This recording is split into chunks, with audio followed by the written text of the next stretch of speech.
Familia, con gusto, hoy damos continuidad con lo que es el Evangelio de Mateo. Yo quiero que tú recuerdes que Él está enseñando al mundo en este sentido. Él está comunicándose con un público judío y está dándoles todas las evidencias acerca del majestuoso Jesús.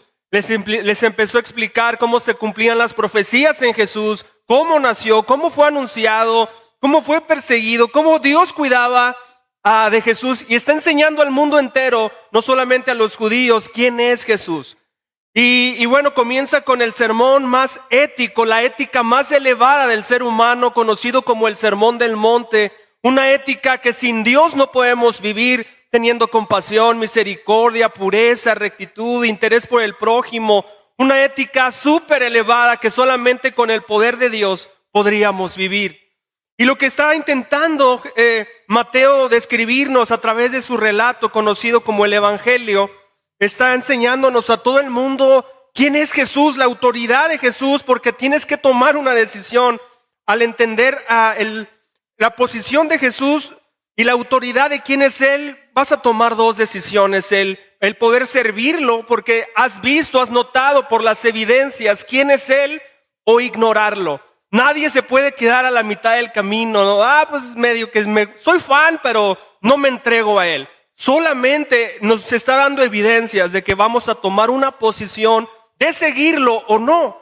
También Jesús, hemos estado viendo ya Mateo que bajan de ese sermón del monte y está empezando Jesús a filtrar, a decir: a mí no me sigan por milagros. La religión, el cristianismo no es por milagros, es más allá. Yo hablo de arrepentimiento, de salvación, de vida eterna. Soy poderoso, he hecho milagros, los haré, los seguiré haciendo, pero no es la razón por la que se me sigue, no es la razón por la que se me sirve o se me entrega a mí, sino porque han entendido su posición y la posición de Dios. Y está narrando esto, lo que vimos la clase pasada, y vimos que Jesús dio gracia a los que eran excluidos. Como Él sí escuchó, sí salvó para decirnos: a todos los quiero escuchar, me quiero entregar para todos. Nosotros vimos que se entregó esa gracia para los excluidos, como al siervo, vimos a un leproso, vimos también a la suegra de Pedro. Y bueno, vimos los 3 milagros, como les decía, que esta siguiente parte del Evangelio va a estar contenida en el Evangelio de Mateo 8 y 9, con bloques de milagros, porque Mateo quiere explicarnos: vean, dense cuenta quién es Jesús y tomen una decisión al respecto.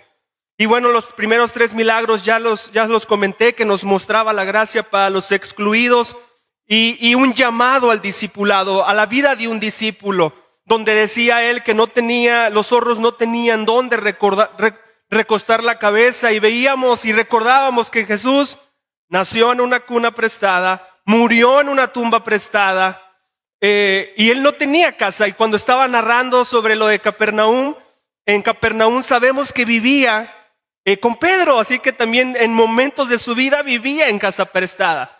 Y está hablándonos y desafiándonos acerca de poder poner nuestra mirada. Y ahora va a entrar Jesús y en la narración con Mateo a un bloque de nuevamente 3 milagros para enseñarnos algo más. Y eso es lo que nosotros vamos a aprender hoy. Y este bloque de 3 milagros, lo podríamos decir, y ese es el tema de este estudio de esta mañana, es la paz para los perturbados. Paz para los perturbados. Va a hablar de 3 milagros, pero encierran un tema general de traer paz para los perturbados. Y nosotros vamos a aprender de cada una de estas historias y tomar lo que Mateo quiere enseñarnos al respecto. Vamos a Mateo, por favor, capítulo 8. Mateo 8, vamos a ir en donde nos quedamos, ya que hemos estado viendo, y vamos a ver todo el Evangelio de Mateo, que es un privilegio, un gusto y es muy, muy especial. Y vamos a comenzar en el verso que nos quedamos, que es el versículo 23. Del 23 vamos a ir hasta el 27. Mateo 8, 23 al 27. Dice lo siguiente: luego Jesús entró en la barca y comenzó a cruzar el lago con sus discípulos. De repente se desató sobre el lago una fuerte tormenta con olas que entraban en la barca, pero Jesús dormía. Los discípulos fueron a despertarlo. Señor, sálvanos, nos vamos a ahogar, gritaron. ¿Por qué tienen miedo?, preguntó Jesús. ¿Tienen tan poca fe? Entonces se levantó y reprendió al viento y a las olas, y de repente hubo una gran calma. Los discípulos quedaron asombrados y preguntaron: ¿quién es este hombre? Hasta el viento y las olas lo obedecen. Vamos a detenernos aquí. Este milagro de hecho, los 3 milagros que vamos a escuchar de parte de Mateo son narrados también en los evangelios sinópticos. Recuerda que los evangelios sinópticos es Mateo, Marcos y Lucas. Sinópticos ya les hablaba porque habla de historias, tienen cosas en lo individual que no se cuentan uno de otro, pero también encontramos historias en donde sí podemos encontrar en los 3. Juan no es un evangelio sinóptico porque él narra cosas diferentes a estos otros 3 evangelios. Así que si tú quieres ver más cómo sucedió esto, qué pasó, puedes irte a los otros evangelios. Tu Biblia va a tener una referencia al inicio de donde está la historia y te va a hablar de las referencias de donde están en Lucas y de donde están en Marcos, y va a ser muy especial que también puedas conocer esas historias leídas a través de esos evangelistas. ¿Por qué son diferentes? Recuerda, son testigos. Si pasa un accidente aquí, tú vas a contarnos algo que te llamó la atención, otro de otra, pero vamos a hablar de la misma situación. Pero lo que nos llamó la atención, el público hacia donde está dirigido el evangelio, etc. Aquí tenemos este evento. Acuérdate que viene de con Pedro, después que le llevaron muchos demonios, lo sanó, ya se había oscurecido y ahora iban a atravesar Capernaum. Jesús buscaba un descanso, fue complicado todo esto que estaba viviendo y era típico que pudiesen el mar de Galilea ha sido muy interesante. No sé si tú en este momento puedas ir a ver tu mapa en tu Biblia. Al final, si tienes un mar de Galilea, parecería un lago. El mar de Galilea es muy interesante, que se le llame mar de Galilea, tiene agua dulce. De hecho, el agua que fluye es lo que es el río Jordán, es el que llena este mar de Galilea. Y cuando tú ves las medidas dices, oye, pues el lago de Chapala es más largo. O sea, ya ves que llega de aquí hasta Michoacán y es muy grande Chapala. El mar de Galilea es más corto. Tiene el nombre el nombre que se le dio al mar de Galilea es como si fuera un arpa, por la forma que tiene, como la guitarra. Ya ves que tiene aquí una forma la guitarra. Un arpa, y parecería esa forma. Pero el mar de Galilea, hace un año, si tú buscas en internet, tú te vas a dar cuenta que le pone, se desbordó mar de Galilea. Y tú vas a ver oleaje así como cuando es un mar y que salen las olas. ¿Si has visto cuando es algo así? Te llama la atención porque lo que estamos viendo acá, lo que leemos en el evangelio, no podemos perdernos de lo que sí es y de lo que no es para poder entender la palabra de Dios. Dice que estaban comenzando, ya era de noche, iban a comenzar. Cuando nosotros leemos, dice que de repente se desató sobre el lago una fuerte tormenta. ¿Qué te imaginas ahí? Que se desató una fuerte tormenta. ¿Qué viene a tu mente al leer esto? Rayos, centellas, ¿qué más? Lluvia. Eso es lo que luego se viene a nuestra mente, ¿verdad? De hecho, hay un pintor muy famoso holandés de 1663 que pintó esta escena que se llama Rembrandt. Has escuchado que sus cuadros son muy caros, etcétera. Y pinta esta escena de Jesús en la tormenta del mar de Galilea y pinta esto que tú y yo nos imaginamos. Pero es muy interesante que esto no quiere decir lo que nosotros acabamos de leer. No hubo rayos, no hubo centellas, no hubo lluvia.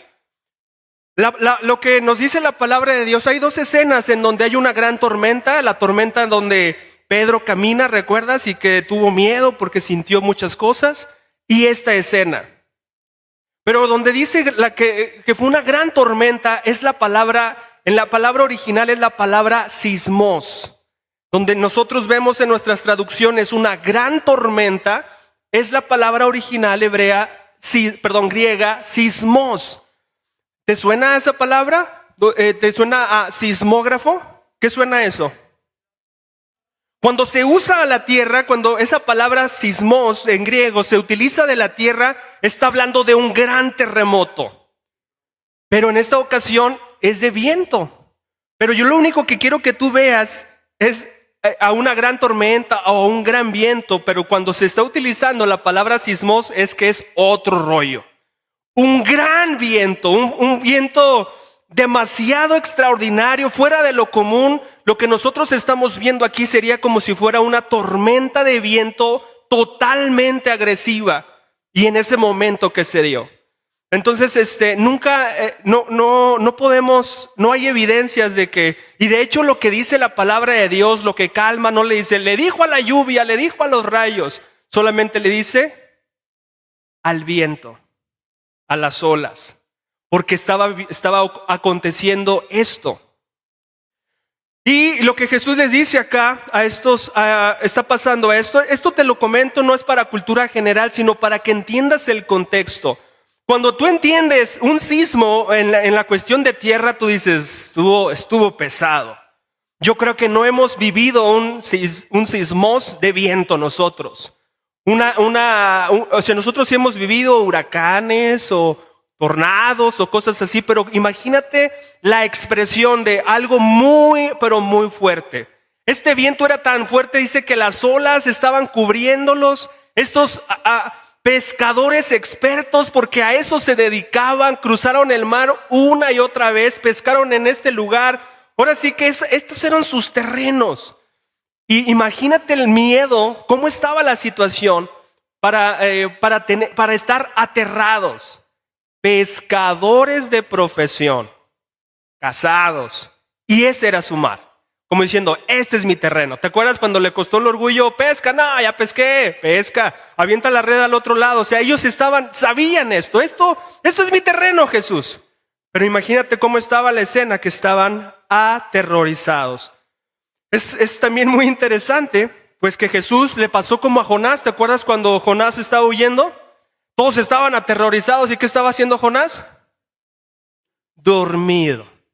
Ay, pobre angelito, ahí estaba bien dormido. Hasta que llegó el capitán. ¿Qué está pasando contigo? Jesús está tan cansado, tan desgastado de lo que vienen haciendo, de los milagros, que él también estaba. Y bueno, hay muchos argumentos como quien está con Dios vive en perfecta paz y muchas otras cosas. Pero él en esta tormenta, en este sismos de viento, él estaba dormido, tranquilo, hasta que van a despertarlo. Porque él dice, Señor, sálvanos. No, nos vamos a ahogar, gritaron. Otra vez, ¿no? Nos vamos a ahogar. ¿Qué no sabían nadar los pescadores? O sea, por eso yo quiero que tú evalúes lo fuerte de esta escena que estaba aconteciendo. Ya Jesús dice, ¿por qué tienen miedo?, preguntó Jesús. ¿Tienen tan poca fe? Familia, aquí hay algo que es muy importante. Jesús no los reprendió por no tener fe. No les dijo, ¿no tienen fe? ¿Cómo los está reprendiendo? ¿Tienen tan poca fe? Su fe era pequeña. Sentían la tormenta, veían la tormenta con mucha claridad, pero no veían con tanta claridad al autor de la vida, al Rey de Reyes que estaba en la barca. No lo veían con esa claridad. Por eso les dices, ¿tienen tan poca fe? No les dijo, tengan fe. Su fe era minúscula. Lo que les estaba diciendo es, necesitan darse cuenta, ¿quién soy? Y bueno, venimos de un siervo que tenía la claridad de quién era Jesús, la autoridad que tenía Jesús, que dice, solamente a larga distancia, que Wi-Fi, Bluetooth ni nada, sana a mi siervo. ¿Recuerdas? Ellos tenían hasta más fe de lo que estaban viviendo ellos. Pasa lo siguiente, se levanta, y quiero que tú puedas pensar en esta escena. Se levanta, dice, y reprende, ¿no? Y reprendió al viento y a las olas. Y de repente hubo una gran calma.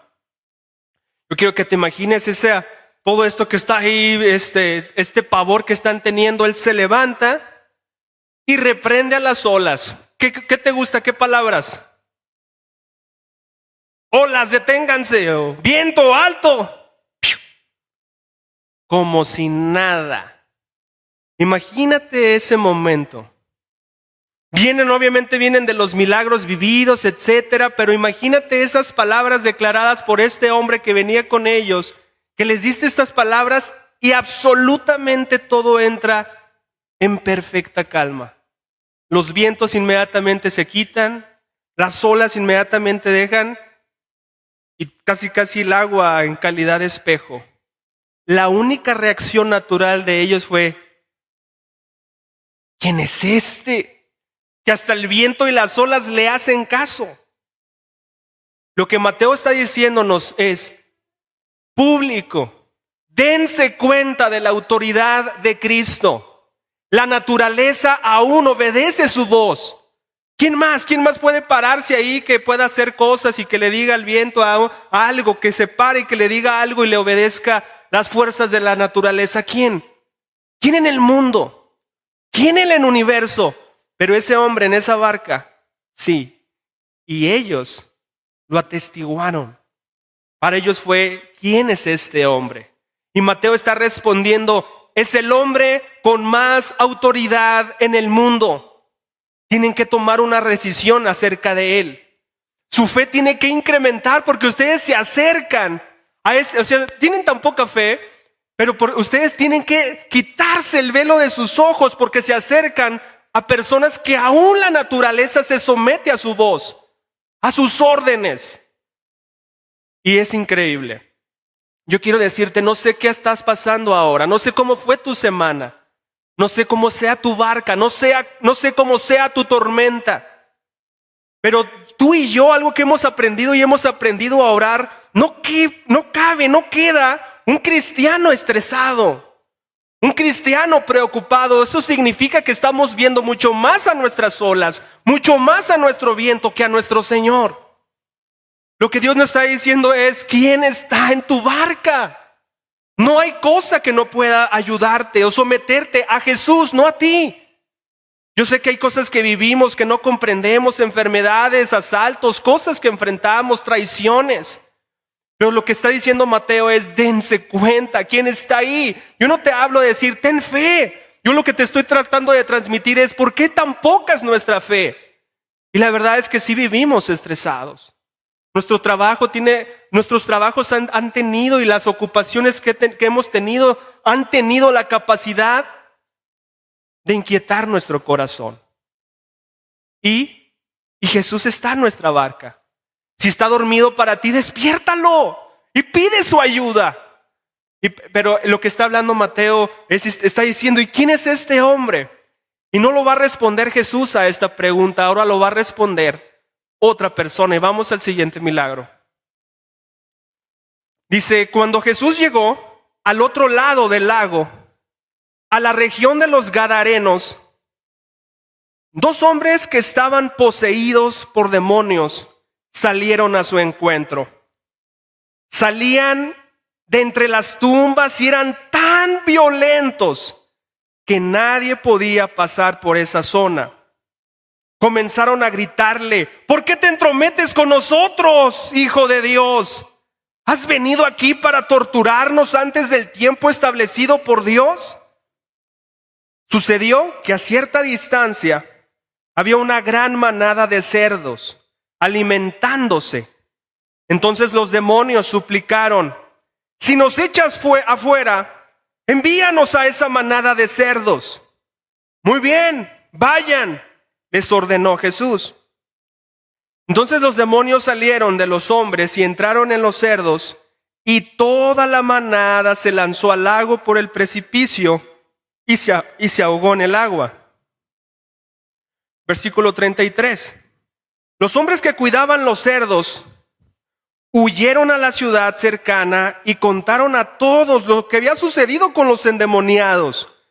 Entonces toda la ciudad salió al encuentro de Jesús, pero le rogaron que se fuera y los dejara en paz. Bajándose de esa tormenta, después de esa charla que tuvieron, que cuando se se puso en calma el viento y el agua. Yo me imagino la conversación que pudiesen tener en esa barca. Y llegan de noche, llegan a Gadara. Ahí comentaristas están en, oye, es Gerasa, Genazaret, Gadara. Y hay ahorita una como controversia de que cómo se llama y por qué está pasando aquí. Pero llegó a un lugar y lo que es real es que se encontró con dos personas que necesitaban paz en su perturbación. Dos endemoniados. Estas personas no tenían dominio propio, como los 3 evangelios hablan de esta misma historia. Dice que ellos mismos se laceraban, se lastimaban, que no los podían detener ni encadenados. Ellos estaban en el cementerio. Y Jesús, los comentaristas hablan, dice, ¿por qué Jesús fue a un lugar gentil? No sabemos. No podemos tener la claridad y la respuesta de por qué se fue a un lugar gentil si su ministerio no se llevó a las personas que no fueran judíos en ese momento. Por descanso, por ir a un lugar en donde tener un respiro como Jesús acostumbraba, no lo sé. Pero pisó ahí y se encontró con estos dos hombres en necesidad.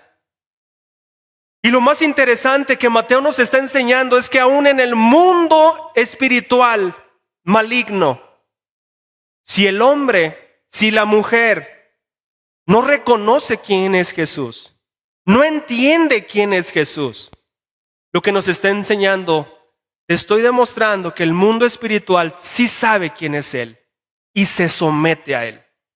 Nos está enseñando con esta historia. Estos hombres incontrolables, todos los locatarios, la gente, locatarios no porque no había local, la gente que vivía cerca de ellos, que los rodeaba, les tenían pavor, los atormentaba a todos. Era un lugar gobernado por estos dos hombres, sin voluntad, se lastimaban a sí mismos y estaban endemoniados. Y pisó Jesús y lo primero que fueron es reclamar. ¿Cómo le llamaron? Velo.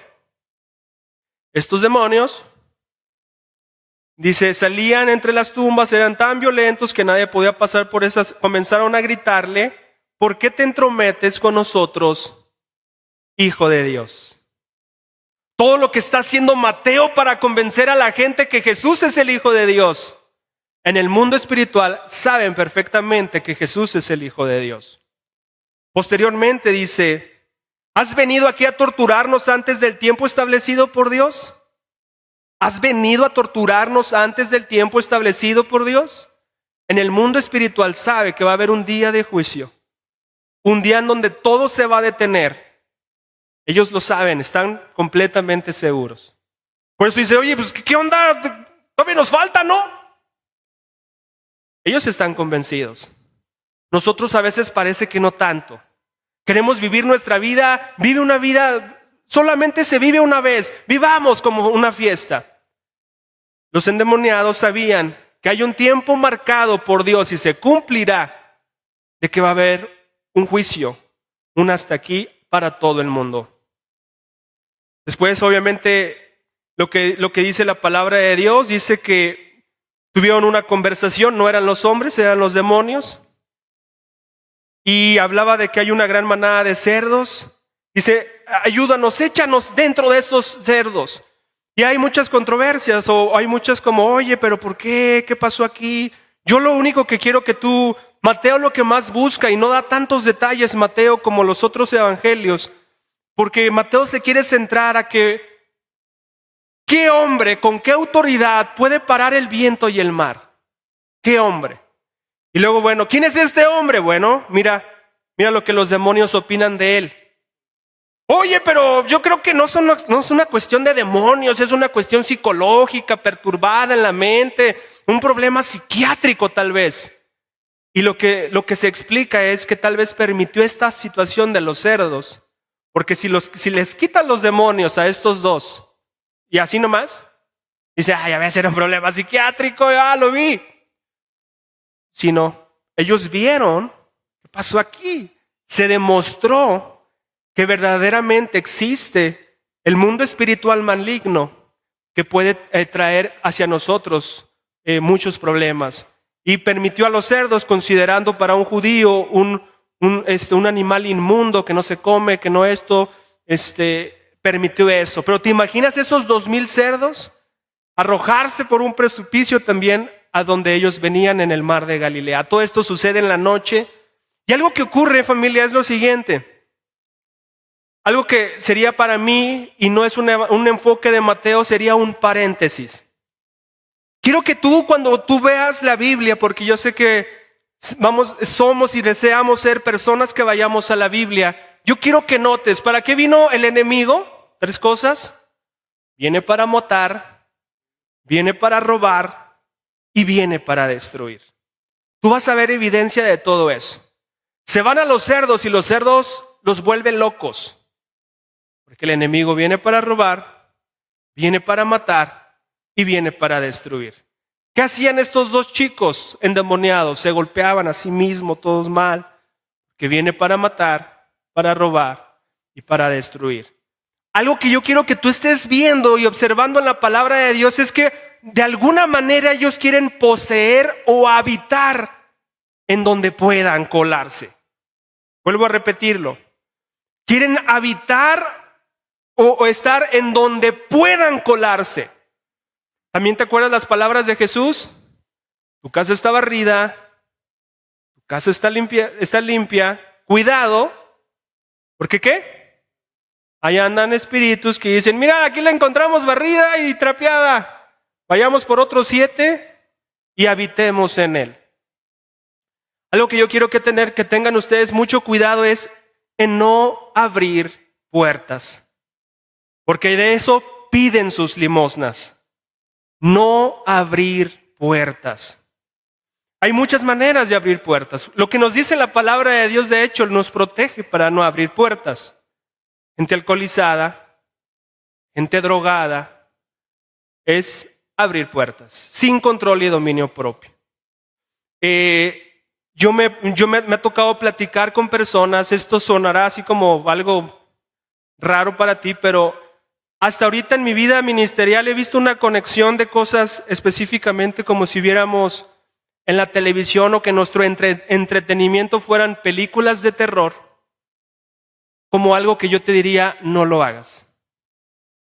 Porque lo que clásico es que los aficionados o aficionadas para eso o ven cosas, o sienten cosas, o les pasan cosas. Y nunca, eso es exagerado. Yo siempre he recomendado al que yo sé que lo hace, no lo hagas. Créeme que el cineasta va a investigar para realmente transmitir el mundo oculto para nosotros. Entonces ¿para qué le hacemos ahí? Oramos para que nos libre del maligno y cosas como estas. Esta es una opinión personal de lo que yo he visto y de lo que yo mismo practico y hago. No, eso no. Y muchas otras cosas más, ¿verdad? Pero aquí es en donde vamos a crecer con discernimiento.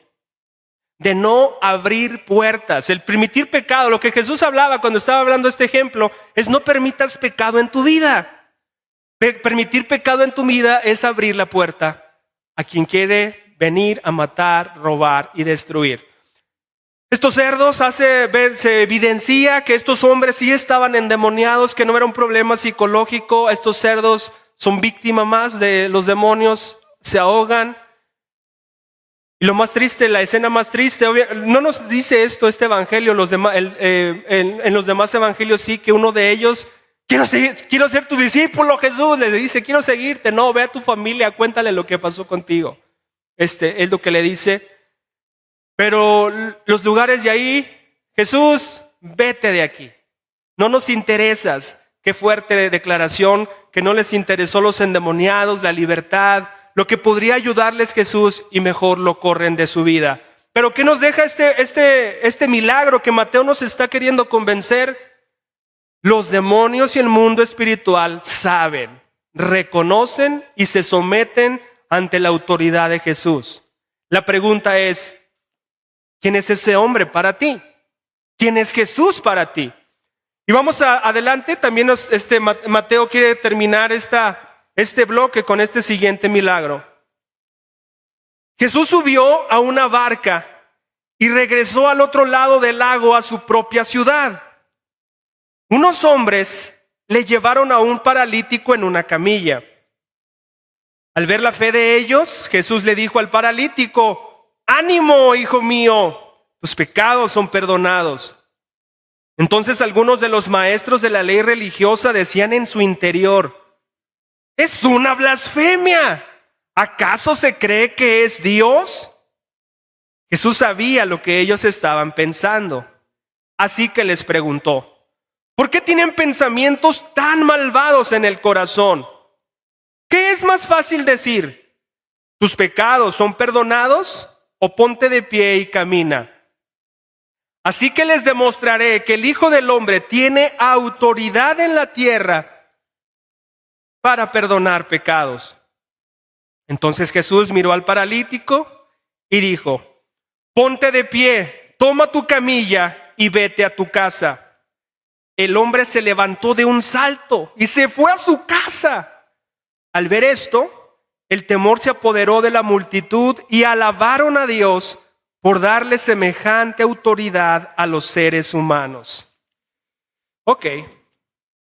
Este milagro de este paralítico lo que está enseñando a estos hombres asustados que tenían poca fe, que vieron la tormenta calmar, que vieron a estos endemoniados sanar, iba a quedar perfectamente claro la autoridad sobre el pecado. Y tenemos este ejemplo del paralítico y estos hombres que tenían fe, y sabemos que es la misma historia de estos amigos que hicieron un hoyo en el techo porque estaba tan amotinado Jesús y que querían llevar a Jesús porque creían que iba a tener esperanza en Jesús, y hacen ese hoyo, bajan a este paralítico y Jesús: wow, estos hombres de fe son increíbles. Y lo primero que les dice, y es muy interesante, yo quiero que tú observes que Jesús veía, Jesús notaba y ve y nota lo que son los pensamientos. Él sabía lo que estaban pensando los escribas, las personas que están ahí, la autoridad religiosa en ese momento. Conocía sus pensamientos, pero también conocía los pensamientos de ese paralítico. ¿Y sabes lo que encontró en él?